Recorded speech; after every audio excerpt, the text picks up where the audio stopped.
ಇವತ್ತು ಸಿಎಂ ಸಿದ್ದರಾಮಯ್ಯನವರು ತಮ್ಮ ರಾಜೀನಾಮೆಯನ್ನು ನೀಡಿದ್ದಾರೆ. ಹೀಗಾಗಿ ರಾಜ್ಯ ರಾಜಕಾರಣದಲ್ಲಿ ಇದು ದೊಡ್ಡ ಸಂಚಲನವನ್ನು ಸೃಷ್ಟಿ ಮಾಡಿದೆ.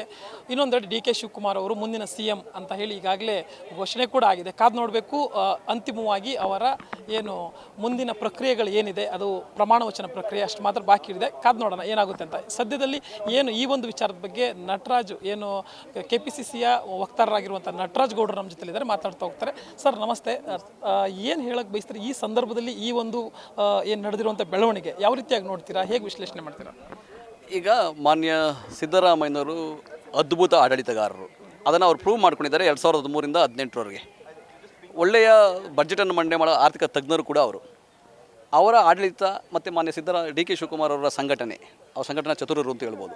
ಅವರಿಬ್ಬರ ಒಟ್ಟಿಗೆ ಕೆಲಸ ಮಾಡೋದ್ರಿಂದ ನಮ್ಮ ಸರ್ಕಾರ 136 ಶಾಸಕರನ್ನು ಪಡ್ಕೊಂಡು ಕೇಂದ್ರ ಸರ್ಕಾರದ ದಬ್ಬಾಳಿಕೆಯ ನಡುವೆಯೂ BJPಯ ಆರ್ಥಿಕ ದಬ್ಬಾಳಿಕೆಯ ನಡುವೆಯೂ ನಾವು ಒಂದು ಚುನಾವಣೆಯನ್ನು ಗೆದ್ದು ಬಂದಿದ್ವಿ. 3 ವರ್ಷಗಳ ಕಾಲ ಮಾನ್ಯ ಸಿದ್ದರಾಮಯ್ಯನವರು ಅದ್ಭುತವಾದ ಆಡಳಿತವನ್ನು ಕೊಟ್ಟಿದ್ದಾರೆ. ಗ್ಯಾರಂಟಿ ಯೋಜನೆಗಳ ಮುಖಾಂತರ ಜನರ ಜೀವನ ಗುಣಮಟ್ಟವನ್ನು ಹೆಚ್ಚಿಗೆ ಮಾಡಿದ್ದಾರೆ. ಕರ್ನಾಟಕದಲ್ಲಿ ತಲಾ ಆದಾಯ ನಂಬರ್ 1 ಆಗಿದೆ, ಇಡೀ ದೇಶದಲ್ಲಿ ನಂಬರ್ 1 ಆಗಿದೆ. ಇನ್ವೆಸ್ಟ್ಮೆಂಟ್ ಬರ್ತಾ ಇದೆ ರಾಜ್ಯಕ್ಕೆ, ಜಾಬ್ ಕ್ರಿಯೇಷನ್ ಆಗ್ತಾ ಇದೆ, ರೈತರು ಖುಷಿಯಿಂದಿದ್ದಾರೆ, ಯುವಕರು ಖುಷಿಯಿಂದಿದ್ದಾರೆ. ಈ ಗ್ಯಾರಂಟಿ ಯೋಜನೆಗಳಿಂದ ಮಹಿಳೆಯರ ಸಬಲೀಕರಣ ಆಗಿದೆ. ಈ ಗ್ಯಾರಂಟಿ ಯೋಜನೆಗಳು ಸಾರ್ವತ್ರಿಕ ಮೂಲ ಆದಾಯದ ಪರಿಕಲ್ಪನೆ ಅಂತೇಳಿ ವಿಶ್ವಸಂಸ್ಥೆ ಪ್ರಶಂಸೆ ಮಾಡಿದೆ. ಇಡೀ ದೇಶದಲ್ಲಿ ಬಿಜೆಪಿಗರು ಮೋದಿಗೆ ಗ್ಯಾರಂಟಿ, BJPಗೆ ಗ್ಯಾರಂಟಿ ಅಂತ ನಮ್ಮನ್ನು ನಕಲು ಮಾಡ್ತಾ ಇದ್ದಾರೆ. ಸೊ ಹಾಗಾಗಿ ಅಂತಹ ಒಳ್ಳೆ ಆಡಳಿತ ಕೊಟ್ಟಿರ್ತಕ್ಕಂಥ ಮಾನ್ಯ ಸಿದ್ದರಾಮಯ್ಯ 8 ವರ್ಷಗಳ ಕಾಲ ಅದ್ಭುತ ಆಡಳಿತ ಕೊಟ್ಟಿದ್ದಾರೆ. ಇವತ್ತು ಅವರು ರಾಜೀನಾಮೆ ಕೊಟ್ಟಿದ್ದಾರೆ. ಹೈಕಮಾಂಡ್ ನಿರ್ಧಾರ ಮಾಡಿ, ಯಾಕಂದರೆ ಮಾನ್ಯ ಸಿದ್ದರಾಮಯ್ಯವರು ಮುಂಚೆನೂ ಹೇಳ್ತಾ ಇದ್ರು, ಹೈಕಮಾಂಡ್ ಹೇಳಿದ್ದೀನ ನಾನು ರಾಜೀನಾಮೆ ಕೊಡ್ತೀನಿ ಅಂತ. ಹೈಕಮಾಂಡ್ ನಿರ್ಧಾರಕ್ಕೆ ಇವರು ತಲೆಬಾಗಿ ರಾಜೀನಾಮೆ ಕೊಟ್ಟಿದ್ದಾರೆ. ಕೇವಲ 2 ದಿನದಲ್ಲಿಗೆ ಬಂದು ರಾಜೀನಾಮೆ ಕೊಟ್ಟಿದ್ದಾರೆ. ಅದನ್ನು ನೆಕ್ಸ್ಟ್ ಮುಂದಿನ ಮುಖ್ಯಮಂತ್ರಿಗೆ ಶುಭಾಶಯಗಳನ್ನು ಕೂಡ ಹೇಳಿದ್ದಾರೆ. ಇವತ್ತು ಸುದೀರ್ಘವಾಗಿ ಮಾತಾಡಿದ್ದಾರೆ. ಅವರ ವೈಚಾರಿಕತೆ ಇರ್ಬೋದು, ಸೈದ್ಧಾಂತಿಕ ಬದ್ಧತೆ ಇರ್ಬೋದು, ಸಾಮಾಜಿಕ ನ್ಯಾಯದ ಪರಿಕಲ್ಪನೆ ಇರ್ಬೋದು, ಇವೆಲ್ಲ ಮುಂದಿನ ಸರ್ಕಾರ ಮುಂದುವರಿಸಬೇಕು ಮತ್ತು ಅದನ್ನು ಅಳವಡಿಸ್ಕೋಬೇಕು ಅನ್ನೋದು ನಮ್ಮ ಆಶಯ. ಈಗ ಡಿ ಕೆ ಶಿವಕುಮಾರ್ ಅವರು ಮುಂದಿನ ಸಿಎಂ ಅಂತೇಳಿ ಈಗಾಗಲೇ ಒಂದು ಮಟ್ಟಕ್ಕೆ ಘೋಷಣೆ ಆಗಿದೆ. ಅಧಿಕೃತವಾಗಿ ಅವರು ಪ್ರಮಾಣ ವಚನ ಸ್ವೀಕಾರ ಮಾಡಬೇಕು. ಸೊ ಇಲ್ಲಿ CLP ಸಭೆಯಲ್ಲಿ ಶಾಸಕರು ಬೆಂಬಲ ಕೊಡ್ತಾರಾ ಅನ್ನುವಂಥದ್ದು ಕೂಡ ಒಂದು ಪ್ರಶ್ನೆ ಇದೆ, ಈಗಲೂ ಕೂಡ ಇದೆ. ಆದರೆ ಸಿದ್ದರಾಮಯ್ಯನವರು ಏನು ಈ ಒಂದು ನಿರ್ಧಾರವನ್ನು ಡಿ ಕೆ ಶಿವಕುಮಾರ್ ಸಿಎಂ ಅನ್ನುವಂಥದ್ದನ್ನ ಬೆಂಬಲಿಸಬೇಕು ಅನ್ನುವಂಥದ್ದು ಪರೋಕ್ಷವಾಗಿ ಹೇಳಿದ್ದಾರೆ. ಸೊ ತಾವೇನು ಹೇಳ್ತೀರಾ ಈ ಬೆಳವಣಿಗೆ ಬಗ್ಗೆ? ಇಲ್ಲ, ಇದೊಂದು ಈಗ ಹೈಕಮಾಂಡ್ ಆಲ್ರೆಡಿ ಘೋಷಣೆ ಮಾಡಿರೋದ್ರಿಂದ, ಮಾನ್ಯ ಖರ್ಗೆ ಅವರು, ಮಾನ್ಯ ರಾಹುಲ್ ಗಾಂಧಿ ಅವರು ಆಲ್ರೆಡಿ ತೀರ್ಮಾನ ಮಾಡಿರೋದ್ರಿಂದ, ಸಿದ್ದರಾಮಯ್ಯ ರಾಜೀನಾಮೆ ಕೊಟ್ಟಿರೋದ್ರಿಂದ ಶಾಸಕಾಂಗ ಪಕ್ಷ ಸಭೆ ಅನ್ನೋದು ಒಂದು ಔಪಚಾರಿಕವಾಗಿ ಸಭೆಯನ್ನು ಮಾಡ್ತಾರೆ. ಅಲ್ಲೆಲ್ಲರಿಗೂ ಮಾಹಿತಿಯನ್ನು ಕೊಡ್ತಾರೆ. ಡಿ ಕೆ ಶಿವಕುಮಾರ್ ಅವರನ್ನು ನಾಯಕರನ್ನಾಗಿ ಆಯ್ಕೆ ಮಾಡ್ಕೊತಾರೆ, ಶಾಸಕಾಂಗ ಪಕ್ಷದ ನಾಯಕರಾಗಿ ಆಯ್ಕೆ ಮಾಡ್ಕೊತಾರೆ. ಆಮೇಲೆ ಪ್ರಮಾಣ ವಚನಕ್ಕೆ ಗವರ್ನರ್ ಸಮಯವನ್ನು ಕೇಳ್ತಾರೆ. ಇದು ಒಂದು ಔಪಚಾರಿಕತೆ ಅಂತ ಆಗ್ತದೆ. ಬಟ್ ಈಗ ಒಂದು ತೀರ್ಮಾನ ಆಗಿರೋದ್ರಿಂದ ಆ ಔಪಚಾರಿಕತೆ ಅಷ್ಟೇ ಕಾಣಿಸ್ಬೇಕಾಗಿದೆ ಅಷ್ಟೇ. ಈಗ ಡಿ ಕೆ ಶಿವಕುಮಾರ್ ಅವರು ಮುಂದಿನ ಸಿಎಂ ಆಗ್ತಾರೆ, ಏನು ಕನ್ಫರ್ಮ್ ಆಗಿ ಸಿದ್ದರಾಮಯ್ಯನವರು ರಾಜೀನಾಮೆ ಕೊಡ್ತಾರೆ ಅಂತ ಏನಾದರೂ ಮಾಹಿತಿ ಇತ್ತ ತಮಗೆ ಅಂತ? ಇಲ್ಲ, ಈಗ ಮಾನ್ಯ ಸಿದ್ದರಾಮಯ್ಯನವರು ಬಹಳ ತಿಂಗಳುಗಳಿಂದ ಹೈಕಮಾಂಡ್ ಹೇಳಿದಾಗ ನಾನು ರಾಜೀನಾಮೆ ಕೊಡ್ತೀನಿ ಇದು ಸ್ಪಷ್ಟವಾಗಿ ಹೇಳ್ತಾ ಇದ್ರು. ಸೊ ಹಾಗಾಗಿ ನಮಗೊಂದು ನಿರೀಕ್ಷೆ ಯಾವಾಗಲೂ ಹೇಳ್ಬೋದೇನೋ ಆಗಿದ್ರೆ, ಅಥವಾ ಹೇಳ್ದಲ್ಲಿ ಇರ್ಬೋದು. ಆ ರೀತಿಯ ಒಂದು ನಮಗೂ ಗೊಂದಲ ಇದ್ದೇ ಇತ್ತು. ಆ ಗೊಂದಲಕ್ಕೆ ತೆರೆ ಬಿದ್ದಿದೆ. ಹೈಕಮಾಂಡು ಮೊನ್ನೆ ಹೇಳಿದ್ದಾರೆ, ಇವತ್ತು ಮೊನ್ನೆ ಸಿದ್ದರಾಮಯ್ಯ ರಾಜೀನಾಮೆ ಕೊಟ್ಟಿದ್ದಾರೆ.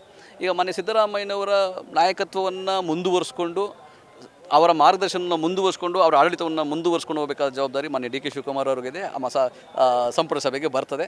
ಅದಕ್ಕೆ ಕಾದು ನೋಡೋಣ. ಒಳ್ಳೆಯ ಸಮಯ ಬರ್ತದೆ, ಇದು ಒಳ್ಳೆಯ ಸಮಯ ಆಗ್ತದೆ ಅಂತ ಅಂದ್ಕೊಂಡಿದ್ದೀವಿ. ತಾವು ನಿರೀಕ್ಷೆ ಮಾಡಿದ್ರ ಅಂತ ಡಿ ಕೆ ಶಿವಕುಮಾರ್ ಅವರೇ ಸಿಎಂ ಆಗ್ತಾರೆ, ಆಗಬೇಕು ಅಂತ ಏನಾದರೂ ಆಶಿಸ್ತೀರ ಅಂತ? ಆ ಥರ ನಾವು ಕಾಂಗ್ರೆಸ್ ಪಕ್ಷದಲ್ಲಿ ಆಶಯ ಮಾಡಲಿಕ್ಕೆ ಸಾಧ್ಯ ಆಗೋದಿಲ್ಲ. ನಾನು ವಕ್ತಾರನಾಗಿ ನಾನೇನು ಹೇಳ್ಬೋದು ಅಂದರೆ, ಡಿ ಕೆ ಶಿವಕುಮಾರ್ ಕೂಡ ಒಂದು ಒಳ್ಳೆಯ ಸಂಘಟನಾ ಚತುರ. 8 ಬಾರಿ ಶಾಸಕರಾಗಿದ್ದಾರೆ, ಮಂತ್ರಿ ಆಗಿದ್ದಾರೆ, ವಿವಿಧ ಮುಖ್ಯಮಂತ್ರಿಗಳ ಜೊತೆ ಕೆಲಸ ಮಾಡಿದ್ದಾರೆ. ಅವ್ರಿಗೂ ಆ ಜ್ಞಾನ ಇದೆ, ಅವ್ರಿಗೂ ಆ ಸಂಘಟನೆಯಲ್ಲಿ ಒಂದು ಶಕ್ತಿ ಸಾಮರ್ಥ್ಯ ಇದೆ, ಅರ್ಹತೆ ಇದೆ, ಮುಖ್ಯಮಂತ್ರಿ ಆಗಲಿಕ್ಕೆ ಅರ್ಹತೆ ಇದೆ, ಆ ಸಾಮರ್ಥ್ಯ ಇದೆ. ಹಾಗಾಗಿ ಅದು ಯಾವಾಗ ಬೇಕಾದರೂ ಮುಖ್ಯಮಂತ್ರಿಗಳು ಅದನ್ನು ನಾವೇ ತೀರ್ಮಾನ ಮಾಡೋಕ್ಕಾಗಲ್ವಲ್ಲ. ಈಗ ಶಾಸಕಾಂಗ ಪಕ್ಷ ಸಭೆ ಮತ್ತು ಹೈಕಮಾಂಡ್ ತೀರ್ಮಾನ ಮಾಡಿದ ಮೇಲೆ ಆಗಿರೋದ್ರಿಂದ ಅವ್ರಿಗೆ ನಾವು ಶುಭಾಶಯಗಳನ್ನ ಹೇಳ್ಬೋದು, ಅವ್ರಿಗೆ ಸ್ವಾಗತ ಮಾಡ್ಬೋದು. ಮತ್ತು ಮುಂದಕ್ಕೆ ಸಿದ್ದರಾಮಯ್ಯನವರ ಅವ್ರ ಮಾರ್ಗದರ್ಶನದಲ್ಲಿ ಅವರು ಮುಂದುವರಿಲಿ, ಒಳ್ಳೆಯ ಆಡಳಿತವನ್ನು ಕೊಡಲಿ ಅಂತ ಆಶೆ ಮಾಡ್ಬೋದು. ಅಂತಿಮವಾಗಿ sir, D K Shivakumar finally CM ಆಗಿದ್ದಾರೆ. ಸೊ ಈ ಒಂದು ಕನಸು ಏನಿತ್ತು ಅವ್ರದ್ದು ನನಸಾಗಿದೆ. ಯಾವ ರೀತಿಯಾಗಿ ವಿಶ್ ಮಾಡ್ತೀರಾ ಅವರಿಗೆ, ಯಾವ ರೀತಿಯಾಗಿ ಶುಭಾಶಯ ಹೇಳ್ತೀರಾ ಅಂತ? ನಾನು ಹೇಳ್ದಂಗೆ ಮಾನ್ಯ ಡಿ ಕೆ ಶಿವಕುಮಾರ್ ಸಂಘಟನಾ ಚತುರರು, ಡೈನಮಿಸಮ್ ಅವರಲ್ಲಿದೆ. ಅವರು ಯಾವುದಾದ್ರು ಅವ್ರ ವಿಷನ್ ತುಂಬ ದೊಡ್ಡದಿದೆ. ಬೆಂಗಳೂರಿಗೆ ಅಂಡರ್ ಸುರಂಗ ಮಾರ್ಗದ ರಸ್ತೆ ಬರಬೇಕು, ಎಲಿವೇಟೆಡ್ ಕಾರಿಡಾರ್ ಬರಬೇಕು, ಬಿಸ್ನೆಸ್ ಕಾರಿಡಾರ್ ಬರಬೇಕು, ಈ ಥರ ದೊಡ್ಡ ದೊಡ್ಡ ಕನಸುಗಳು ಅವರಲ್ಲಿದೆ. ಅದೇ ಥರದ ಕನಸುಗಳು ಇಡೀ ರಾಜ್ಯಕ್ಕೆ ವ್ಯಾಪಿಸಲಿ. ಮಾನ್ಯ ಸಿದ್ದರಾಮಯ್ಯನವರ ಆಡಳಿತ ಏನಿತ್ತು, ಅದ್ಭುತ ಆಡಳಿತ, ಅದನ್ನು ಮುಂದುವರಿಸಲಿ. ಮತ್ತು ರಾಜ್ಯ ಜನತೆಗೆ ಅವರಿಂದ ನಿಜವಾದಂತಹ ಕಾಳಜಿ ಇದೆ. ಅವ್ರಿಗೂ ಸಾಮಾಜಿಕ ನ್ಯಾಯವನ್ನು ಪರಿಕಲ್ಪನೆಯನ್ನು ಎತ್ತಿ ಹಿಡೀಲಿ. ಹಾಗೆ ಅವರ ಆಡಳಿತ ಕೂಡ ಇಷ್ಟೇ ಒಳ್ಳೆಯ ಹೆಸರನ್ನು ನಮ್ಮ ಪಡ್ಕೊಳ್ಳಿ ಅಂತ ನಾನು ಶುಭ ಹಾರೈಸ್ತೀನಿ. ಮನೆ ಡಿ ಕೆ ಶಿವಕುಮಾರ್ಗೆ ಶಕ್ತಿ ಸಾಮರ್ಥ್ಯ ಇದೆ, ಶುಭಾಶಯಗಳಷ್ಟೇ ಹೇಳ್ಬೋದು. Thank you very much. Yes ವೀಕ್ಷಕರು, ಇದಿಷ್ಟು KPCC ವಕ್ತಾರರಾಗಿರುವಂತಹ ನಟರಾಜ್ ಗೌಡ್ರ ಮಾತು. ವಿಡಿಯೋ ಜರ್ನಲಿಸ್ಟ್ ನಾಗರಾಜ್ ಜೊತೆ Joel Aigod, speed news Kannada, Bengaluru.